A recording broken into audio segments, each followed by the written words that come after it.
The Reckoning. The vast emptiness of space surrounding the Galactic Council's headquarters station suddenly rippled with distortion. A massive void tear formed, stretching reality like fabric being pulled apart. From this rupture emerged humanity's flagship, the HSS Dauntless. Its arrival was not announced through diplomatic channels. No permission had been requested or granted. It simply appeared, 13 kilometers of gleaming titanium alloys, weapon ports, and graviton engines that defied conventional understanding of physics. The Dauntless didn't just arrive.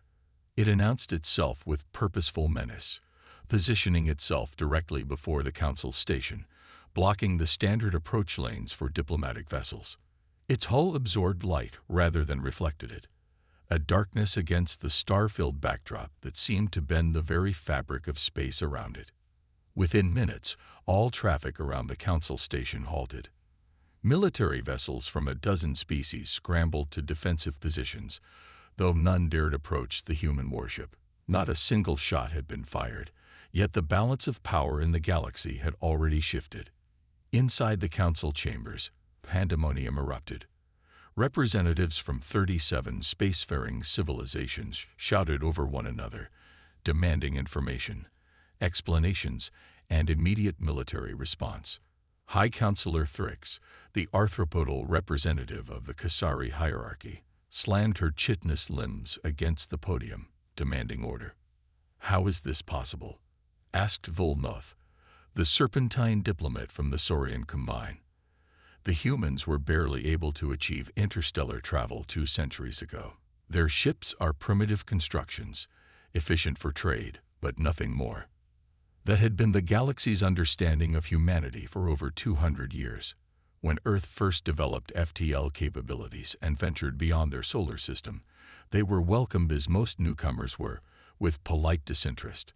Their technology was considered unremarkable, their military presence negligible, their resources and territory too limited to warrant serious attention. The Dauntless now hanging in space outside directly contradicted every assumption. "We have received a transmission," announced the communications officer, her tentacles trembling slightly. "The human vessel wishes to establish direct communication with the full Council. They insist on a public broadcast to all member worlds." "Preposterous," Thrix huffed, mandibles clicking in agitation. "We do not bow to threats from unestablished powers." "They also transmitted this, Counselor." The central holographic display activated, showing footage from Aldebaran II, the human colony world that had been attacked 3 standard months ago by the Kasari hierarchy. The attack had been sanctioned by the Council as a regulatory action against unauthorized expansion. Over 200,000 human colonists had died. The footage showed the colony before the attack, families working fields under twin suns, children playing in parks designed to mimic Earth environments, scientists at the research outpost studying Aldebaran's unique atmospheric properties. Then it showed the attack. Kasari warships descending without warning, antimatter weapons reducing settlements to ash, civilian ships trying to escape being methodically targeted and destroyed. The Council chamber fell silent. Most members had never seen this footage. The Kasari had reported a minor engagement with minimal casualties against illegal settlements. The reality displayed before them told a different story. "I believe," said the cetacean representative, the only Council member to have extensively studied human culture, "that we should hear what they have to say." Aboard the Dauntless, Captain Alina Reyes stood on the command bridge, watching the Council station through the massive view screen. Her posture was rigid, her face impassive, but those who knew her could see the controlled fury in her eyes. She had personally approved each frame of footage sent to the Council, footage recovered from Aldebaran II's emergency broadcast beacons before they too were destroyed. "They've accepted the communication request, Captain," reported her communications officer. "On screen," Rice said simply. The Council chamber appeared before her, 37 alien faces representing the dominant species of the galactic community. Many regarded her with suspicion, others with outright hostility. A few showed something different, concern, perhaps even fear. I am Captain Elena Reyes of the human stellar ship Dauntless. 2 standard months ago, the Kasari hierarchy, with the explicit approval of this council, attacked our colony on Aldebaran II. You deem this a regulatory action. We call it what it is, a massacre of civilians, an act of war. She let the words hang in the silence before continuing. For 2 centuries, we have allowed the galaxy to believe what it wished about humanity. You saw what you expected to see, a young species, technologically inferior, politically naive. This suited our purposes. We explored, we traded, we learned, and we watched how you treated those you considered weak. The Dauntless's exterior weapon ports began to cycle open, dozens, then hundreds of apertures revealing advanced weaponry that had never been seen in Council space. Humanity has never revealed its true military capability because we hoped it would never be necessary. We valued peaceful coexistence above demonstrations of strength. The Kasari and this council mistook that restraint for weakness. On a separate channel, Rise gave the order. Throughout the system, quantum beacons activated, creating micro-tiers in space.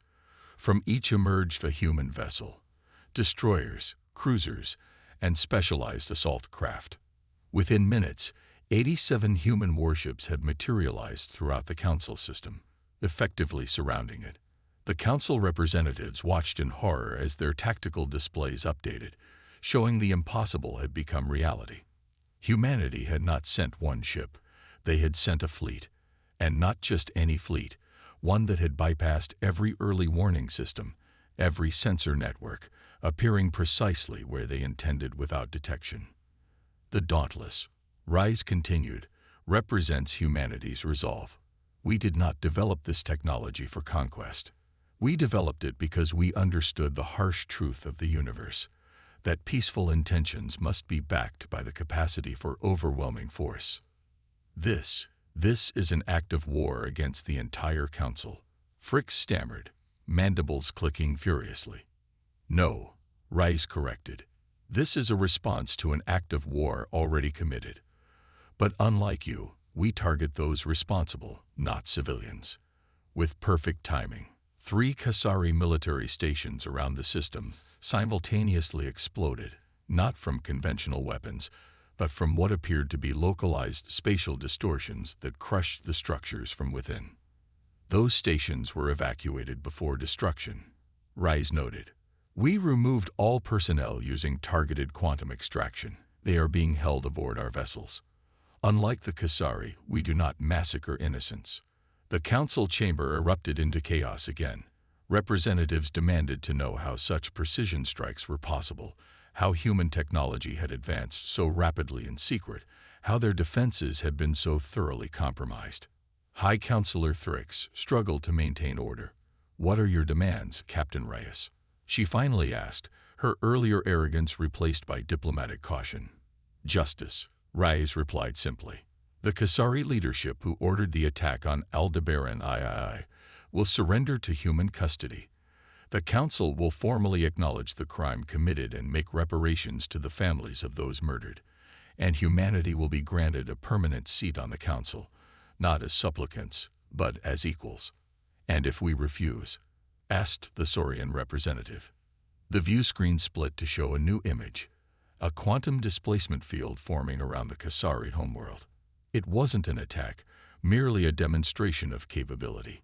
Humanity could isolate the entire planet from the rest of the galaxy if they chose. We're not here to negotiate, Counselor. The time for that passed when you approved the massacre of our people. These are the conditions for peace moving forward. You have 6 hours to comply. The transmission ended, leaving the Council in stunned silence. Outside, the Dauntless remained motionless, a dark sentinel against the stars. Humanity's answer to a galaxy that had gravely miscalculated the cost of underestimation. In the observation lounge adjacent to the bridge, Elena Reyes finally allowed herself a moment of vulnerability. She stared out at the stars, at the Council station, at the fleet she commanded, and felt the weight of what had been set in motion. Humanity had revealed itself, its power, its technology, its capacity for both mercy and destruction. There would be no going back to the comfortable anonymity they had maintained for centuries. "Captain," her executive officer said quietly, "the Council is requesting to reopen communications. They wish to discuss the terms." Reyes nodded. "Inform them I'll be available in 30 minutes. The officer left and Reyes turned back to the viewport. The galaxy had shuddered at humanity's arrival. Now it would learn that humans were not just capable of building extraordinary warships. They were equally capable of building lasting peace, but only on terms that ensured such a massacre would never happen again. The aftermath. High Counselor Thrix had never experienced such humiliation in her 300-cycle political career. 6 hours after the human ultimatum, the Council had capitulated to every demand. Now, she watched as the 7 Kasari military leaders responsible for the Aldebaran massacre were led away in restraints by human security officers. Their chitinous exoskeletons seemed dulled with the shame of surrender, their usual proud posture bent in defeat. "This is unprecedented," whispered Vul Noth of the Saurian Combine. "No species has ever forced the Council to submit like this. No species has ever revealed such technological superiority without warning." Thrix replied bitterly. "How did we not see this coming?" The answer hung unspoken between them. The Council had seen exactly what humanity wanted them to see, an unexceptional species gradually expanding into the cosmos. The humans had traded openly but revealed little, participated in cultural exchanges, but maintained their distance, and all the while, they had been building a military force unlike anything the galaxy had witnessed. In the newly established human embassy aboard the Council station, Captain Elena Reyes met with Admiral Chen, who had arrived from Earth via quantum displacement. The office, hastily converted from a storage facility, was sparse but functional. The Council had scrambled to provide suitable accommodations for humanity's representatives, another small humiliation they were forced to endure. "The fleet is maintaining position," Chen reported, her weathered face showing signs of fatigue after coordinating the massive operation. "Our intelligence suggests 17 species are already reaching out to their military commands, trying to assess if they have technology that could counter ours." "They don't," Rice said simply. "No, but they'll try to develop it now. Our advantage is temporary, Elena. We've forced the galaxy to recognize us, but we've also painted a target on humanity's back." Reyes nodded, understanding the burden of their actions. It was necessary. After Aldebaran, we couldn't maintain the facade. If we hadn't responded with overwhelming force, they would have targeted another colony, then another. A soft chime interrupted them. "The diplomatic liaison from the Arcturian Concordat requests an audience," announced the embassy's eye. Chen raised an eyebrow.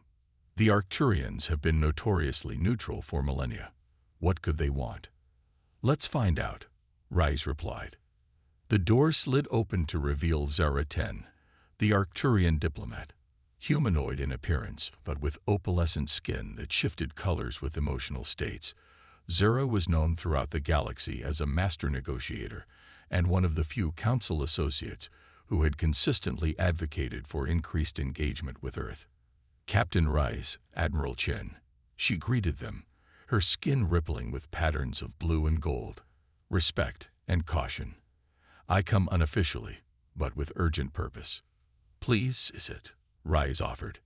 Zara took the offered seat but remained perched at its edge. "What happens now?" she asked directly.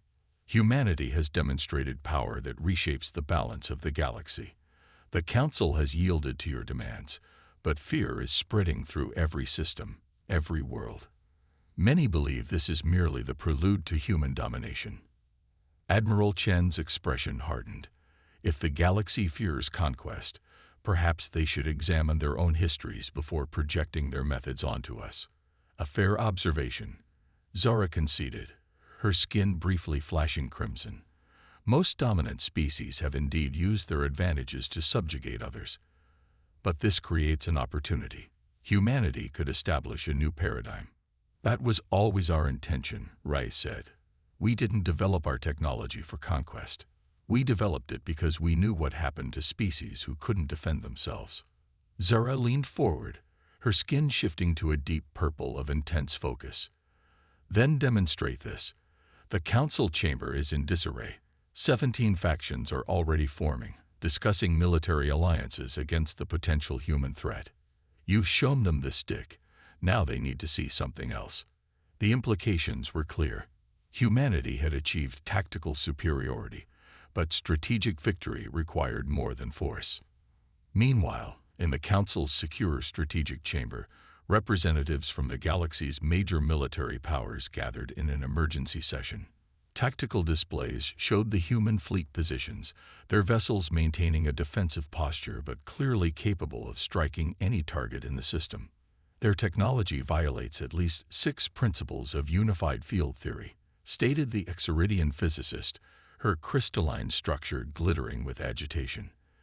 The energy requirements for their quantum displacement system should be impossible to generate on mobile platforms. Yet they've done it, growled Karavash of the Makuri Dominion, a species that had previously claimed to possess the galaxy's most advanced propulsion systems, and not just on their flagship, on 87 vessels simultaneously. We need to understand the extent of their capabilities, Thrix insisted. Are they bluffing? Could they actually isolate the Kasari homeworld as they demonstrated? The Exaridian physicist hesitated. Based on what we've observed, yes. The quantum field they generated was real, not a simulation. They could effectively cut off a planet from the rest of the galaxy. No communications, no travel in or out. A heavy silence fell over the chamber. Such capability rendered traditional defenses meaningless. A civilization could be isolated and starved into submission without a single shot being fired. There is another matter, said the cetacean representative reluctantly. Our deep space monitoring stations have detected unusual activity in the sectors surrounding human territory. We initially classified these as sensor anomalies, but in light of recent events, new data appeared on the displays. Hundreds of quantum disturbances throughout supposedly empty regions of space. The implications were staggering. They've been building out there, Thrix whispered. A whole infrastructure beyond our detection range. Not just building, the cetacean corrected. Observing. These positions provide optimal surveillance of major trade routes, military installations, and population centers throughout Council space. They've been watching us for decades. Back at the human embassy, Rice and Chen considered Zora's words carefully. The Arcturian diplomat had presented a compelling case for immediate demonstration of human intentions beyond military might. The Dauntless was never meant to subjugate, Rice said finally. It was designed to prevent subjugation. There's a difference. Then show them, Zora urged. The Council has never faced a species that gained the upper hand and didn't use it to dominate. Be that species. Redefine what power means in this galaxy. Admiral Chen studied the Arcturian carefully. You've advocated for increased engagement with Earth for years. Why? Zara's skin rippled with patterns of green and silver, truth and hope. Because I've studied your history. Humanity has done terrible things to itself, yes, but you've also consistently found ways to rise above your worst impulses. The galaxy needs that example now more than ever. The Admiral's communication device chimed. Chen here. Admiral, we're detecting multiple fleet movements throughout Council space, reported her tactical officer. At least 6 species are mobilizing their military forces. None are approaching our positions yet, but they're clearly preparing for potential conflict. Fear is a powerful motivator, Zara observed. They're expecting the worst. Reyes made her decision. Admiral, initiate Protocol Artemis. Chen looked surprised. Are you certain, Captain? Once deployed. I'm certain. It's time to show them who we really are. Throughout Council space, human surveillance platforms that had remained hidden for decades suddenly activated. But instead of weapons, they deployed a network of quantum communication relays, technology that would allow instantaneous communication across the galaxy, regardless of distance. In the council chamber, confusion reigned as systems began receiving unexpected signals. "What is this?" demanded Thrix as the central display activated without authorization. Captain Rice's image appeared before the assembled representatives. Behind her stood Admiral Chen and Zara 10. "Representatives of the Galactic Council," Rice began. "Today, humanity has revealed capabilities that have caused fear and uncertainty throughout the galaxy. You believe this is the prelude to conquest because that is what history has taught you to expect. We are here to write a different chapter." The display shifted to show the newly activated network spreading throughout council space.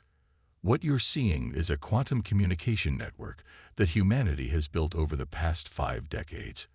We are activating it now and making its technology freely available to all council species. This network will allow instantaneous communication across any distance, technology that would revolutionize trade, scientific cooperation, and cultural exchange." The council representatives exchanged bewildered glances. No species had ever gained technological superiority, and immediately shared it. Additionally, Rice continued, "We are establishing humanitarian outposts in neutral territories throughout the galaxy. These stations will provide medical aid, disaster relief, and scientific research opportunities to any civilization in need, regardless of political affiliation." "Why would you do this?" Thrix asked, genuine confusion in her voice. "You have the advantage. You could demand anything." "Because power that only destroys is no power at all," Rice answered simply. "Humanity didn't build the Dauntless to conquer the stars. We built it to protect our right to explore them, to learn from them, and to contribute to them." In the silence that followed, Zara stepped forward, her skin glowing with vibrant blue. "The Council now faces a choice. Continue down the path of fear and suspicion that has defined galactic politics for millennia, or embrace a new paradigm where strength exists to protect, not dominate." As the transmission ended, the galaxy found itself at a crossroads. Humanity's warship had arrived and made the stars shudder, not just with fear, but with possibility. In orbit around the Council station, the Dauntless remained, its imposing silhouette a reminder of humanity's capacity for both destruction and creation. The galaxy would never be the same. Whether that change led to a new age of cooperation or deeper entrenchment of old rivalries would depend on choices made in the days to come. For now, Captain Alina Rice stood at the viewport of the human embassy, watching as the first quantum communication relay near the Council station came fully online, its soft blue glow a counterpoint to the Dauntless's dark presence. Power and peace, strength and compassion. Humanity had brought both to the stars. The galaxy would need to reconcile itself to this new reality. Humanity had arrived on the galactic stage, and the stars would never stop shuddering with the ripples of that arrival.